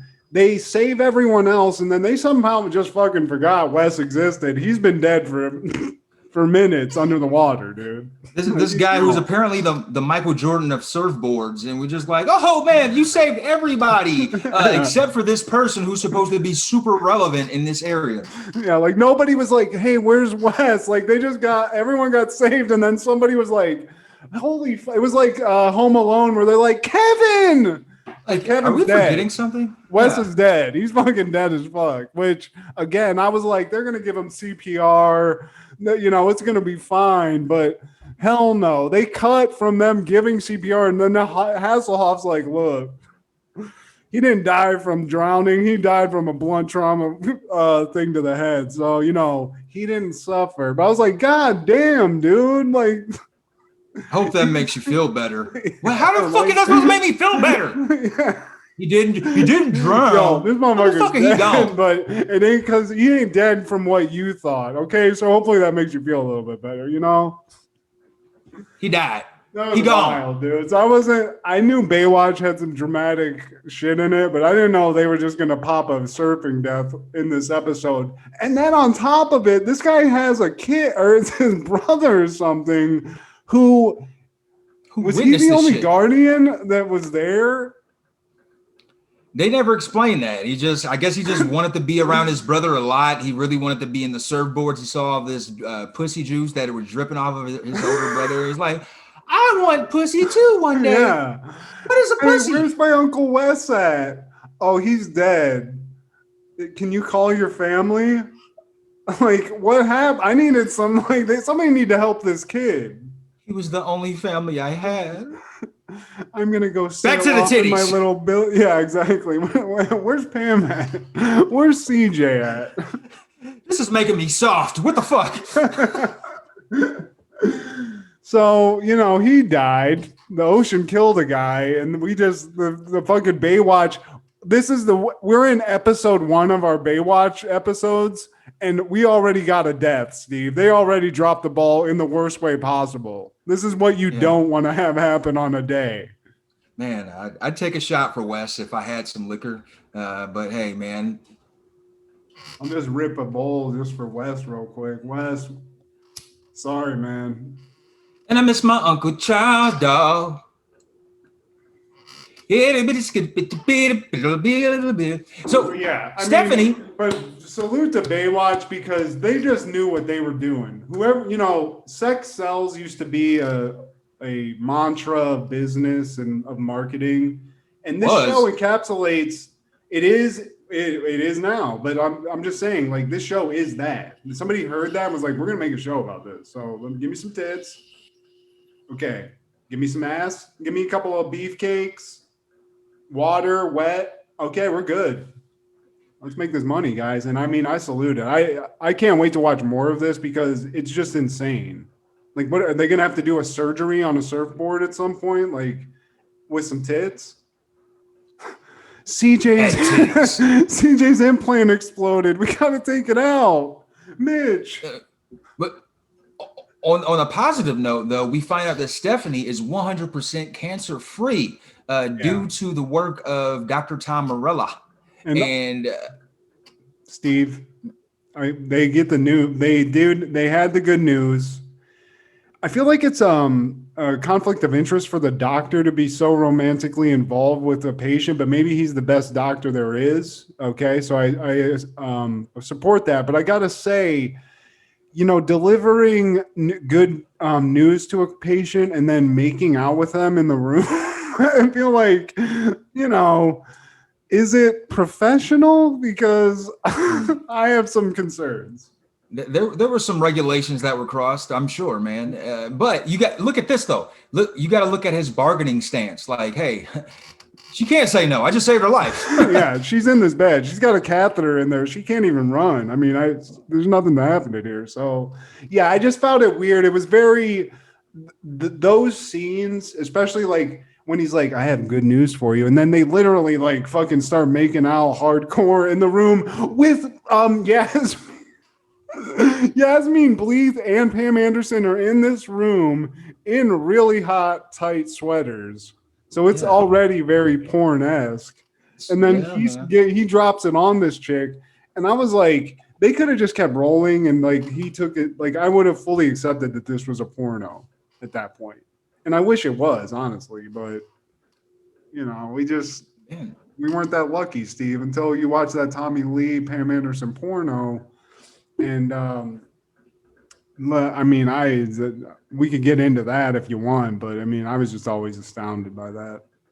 It's a great Tommy Lee, another legend. Salute to that man. I mean, he's seen the mountaintops, and yeah, definitely. He's seen a couple of mountaintops where I think 90s mountaintops, and like, wasn't he connected to Carmen Electra too?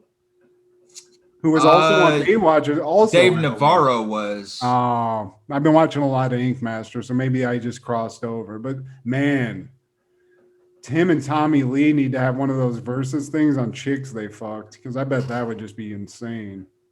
You know, say what they will about the music, but and like, so they got the good news that, you know, they're going to get in. Steve, we have sidetracked Sally, and I am sorry. I have just fucking harpooned this episode. I'm just going to say, good luck editing this shit. I just can't do it, Captain. I don't have the power. She says yes. And now they're engaged, and she shares the news with everyone, and she shares it with her sister Caroline, and she doesn't look impressed. And why? Because she just broke off her engagement with Logan. It's over. Dude, and Logan's an idiot, man. He could have had Yasmin Bleeze. Oh, man, I don't know, dude. But I mean, here's the thing, though. Did she have to mention that right when somebody's like, "I just got engaged"?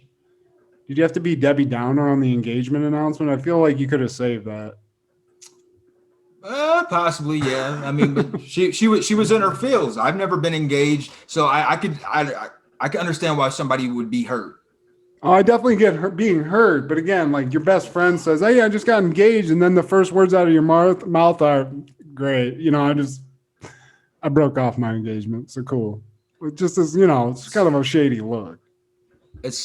I think that's actually her sister in the show. Okay, well, they're club again. That's same situation. So I'm just saying, sorry. So the episode ends with them having a vigil of sorts. The surfers and the crew, they have a bonfire. They have a remembrance of Wes. They make a circle where they jerk on our heartstrings. It's just another great montage too. It's like a 2-minute ending montage of just, you know, some cool surfer bras. This is like the Viking funeral for surfers. You know, this is what they do for their fallen warriors, I guess. Yeah. And you know who probably didn't watch this episode of Baywatch? Meshack Taylor. No, it's probably William Colby, because they found his body washed up on the riverbank of Southern Maryland 8 days after he disappeared. William Colby was a former CIA director, and on April 27, 1996, he set out from his weekend home in Rock Point, Maryland on a solo canoe trip. His canoe was found the following day on a sandbar in the Wicomico River, a tributary of the Potomac, and it's about a quarter mile from his home. And on May 6, his body was found in a marshy riverbank, lying face down, not far from where his canoe was found. You said he was the head of the CIA, right? Former CIA director, yeah. And I mean, how many conspiracies are related to this shit? Oh, man. This sounds very familiar, but I don't know this case specifically.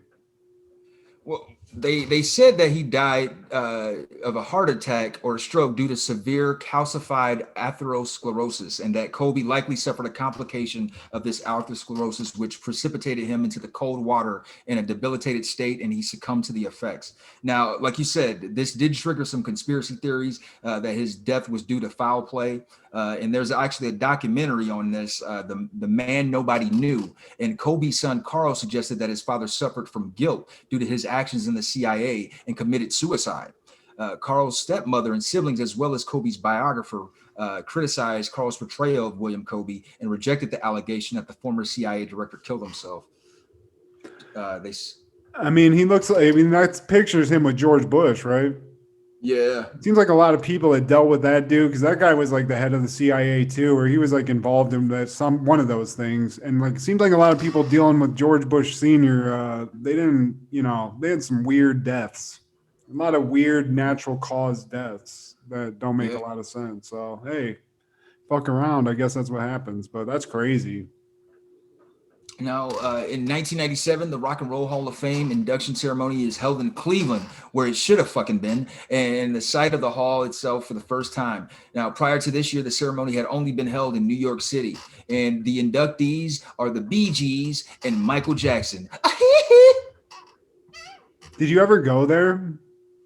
I went once in 2006, man, and they had a Bob Dylan exhibit, and it was pretty cool. They have a lot of different artifacts. I don't know if you remember the MTV VMAs. Busta Rhymes was presenting with Martha Stewart, and he had this like elegant purple getup, man, and it was like the jacket he wore was like dragging. It was like this. It was real regal looking, and they had that on display. They have like little cool stuff like that, man. I'm sure they might have had one of Michael Jackson's gloves, man.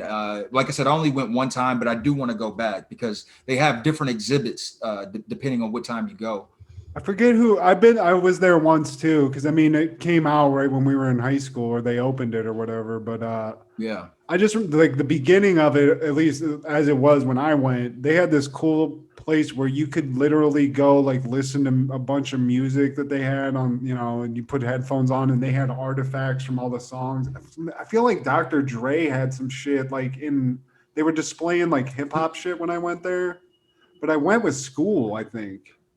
Like I feel like I went on a field trip there, and it was one of those things where maybe I didn't appreciate it as much, but it is it's a cool ass fucking looking building too.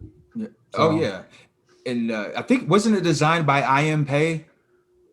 The legendary. It's one of those buildings where it's like, I get it. It's a Hall of Fame for, whatever, but it's like in Cleveland. I always found that odd, like this huge, beautiful building. It's like an architecturally, like it looks kind of like it's Louvre-esque, it's just like a big glass pyramid almost. Well, I.M. Pei is like one of the top architects, and I do believe he had a hand in designing this, man. And let me see. Yeah, it was. He designed it. Surprised. I mean, that thing was huge. That was a huge deal. I mean, we lived in the state. I mean, we didn't live that close to Cleveland, but I just remember how big of a deal it was that it happened. And then, it's a cool place. It definitely, if you like that kind of stuff, especially music, it's cool. I haven't been there, and fuck, 2 decades or whatever, but. Now, on that same day in 97, Rick Pitino becomes the head coach for the Boston Celtics, and he would be universally panned as one of the worst coaches in the franchise history. That previous year, he had won a national championship with the Kentucky Wildcats, and he received a lot of credit, a lot of praise and respect as the head coach for Kentucky for years. He rebuilt it to prominence, and he thought he could try his hand in the pro leagues, and he's a prime example of that college shit not always translating well into the pros. There's a infamous press conference of him. He's obviously fed up and irritated. And he's just like, look, Larry Bird is not going to come through that locker. Robert Parrish is not going to come through that locker. Kevin McHale is not going to come through that locker. And because, people are comparing his team to the great teams from the past. And that was his whole spiel, man. And he would return back to college and win another championship with Louisville. Yeah, that happened a lot, though, doesn't it? Like, you see that in a lot of sports. I know it more for football. You see that a lot, these college coaches that just can't make it happen in the pros. I remember him, you'd get a lot of those videos on SportsCenter with him just being fed up, not having success in Boston. But that's one of those towns where that's a tough town to fail in as a coach in sports, dude. They will fucking just crucify you. So that was probably a little bit of it. But like you said, he went back into college coaching and won another fucking championship. So he's a stud. Legend. Oh yeah, man. One of the greatest, man. And now in 1998, Kerry Wood strikes out 20 Houston Astros to tie the major league record held by Roger Clemens. He threw a one-hitter and did not walk a batter in his 5th career start. Kerry Wood, and this is before he had the goatee. I remember Kerry Wood with the ZZ Top. Oh damn! Look at that dude, man. He looks like a high school bully. Man, did he go to Perrysburg with us? Yeah, does he say O'Doyle rules after every fucking pitch he throws? That's crazy. I mean, damn. It's always, I remember that would happen every once in a while. You'd be flipping channels and like you go on SportsCenter when a baseball game is on and you'd see like they'd have a special announcement when a pitcher was getting close to throwing like a no-hitter or some shit like that. How big of a deal that is. I mean, that's it's terrifying, dude. I remember this is just a little league memory, but I was a good little league baseball player for everything but pitching. But pitching I found terrifying just because, I mean, it's all eyes on you. It's not like you got it. There's a lot that goes into it, but like the idea of doing that for a whole game, that's special, dude. So, I mean, hell yeah. You said he just threw, it wasn't a perfect game. It wasn't a perfect game. There was one hit. And he didn't walk anybody, so that's still impressive, that's man. Crazy, dude. That's insane. I don't remember this name though. I don't remember Kerry Wood, the name. You know, that's not something that strikes a chord. Well, he was an all-star a couple times, man. He had a nice little run, and he pretty soon, not too long after his peak, he trickled out and. Now, on that same day, when Kerry Wood was striking out Astros, Steve Jobs of Apple Incorporated unveils the first iMac. And he just started accepting money in truckloads until the day he died. I used to hate Apples, dude. I used to fucking hate using them. And then I adopted it when I went to film school, and so I got one as part of like the curriculum. But yeah, man, I remember we watched this company just explode, because I remember when it was just a gray fucking box. Yeah.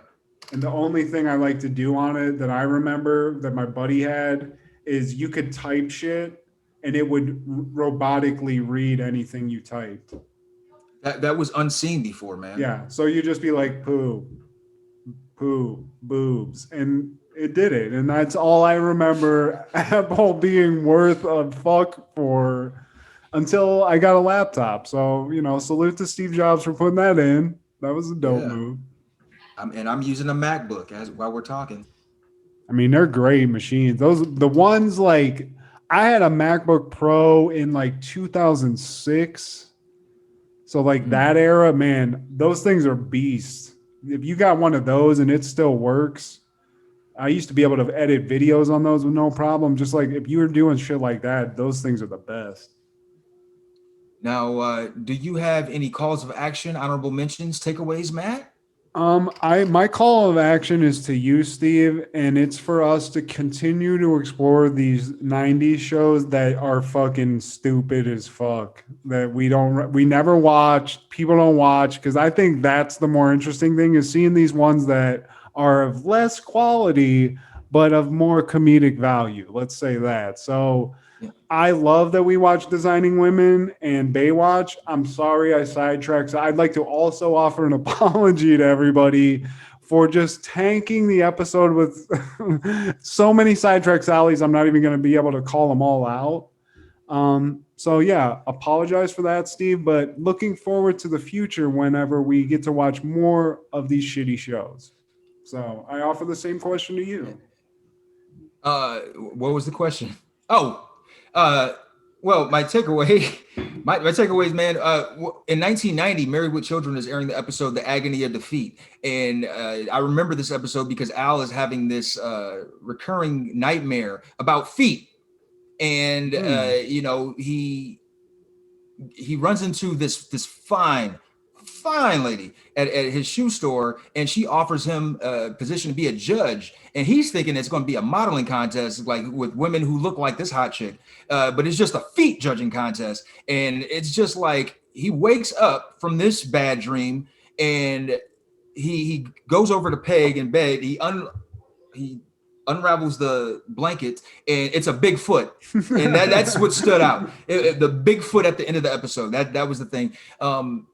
Fresh Prince was airing the episode in 1991, Working It Out, and it featured Queen Latifah, and she plays Hillary's boss. And fun fact about Queen Latifah, she plays 2 different roles in this series. In this one, she played Hillary's boss, and in another episode, she plays a blind date, love interest with Will in another episode.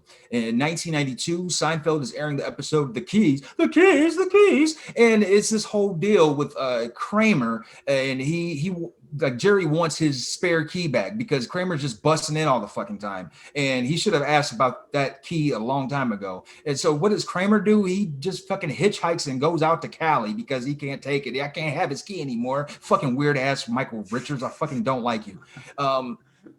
And I just want to say, I hope to meet Dixie Carter in the afterlife so I can make sweet love to her. What's going to be talked about, man? She's a queen, man. I get it, Steve. I don't want to make it seem like that type of woman isn't ideal, and I respect it. So we're going to watch more of this show. I hope you know that. So you're going to get more Dixie Carter. I can promise you that. And Annie Potts with those curls. I see you, Mary Jo. I do declare.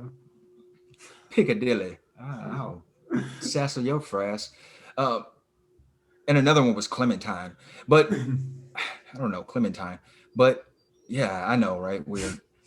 But like, so what's the status right now with Ain't Life Funny, man? I know you said y'all were on a hiatus. And yeah, we're actually, I mean, we're just doing side shit right now. We're not active, but we will be. We're going to plan a couple of new things. So we're just, doing our own thing for that.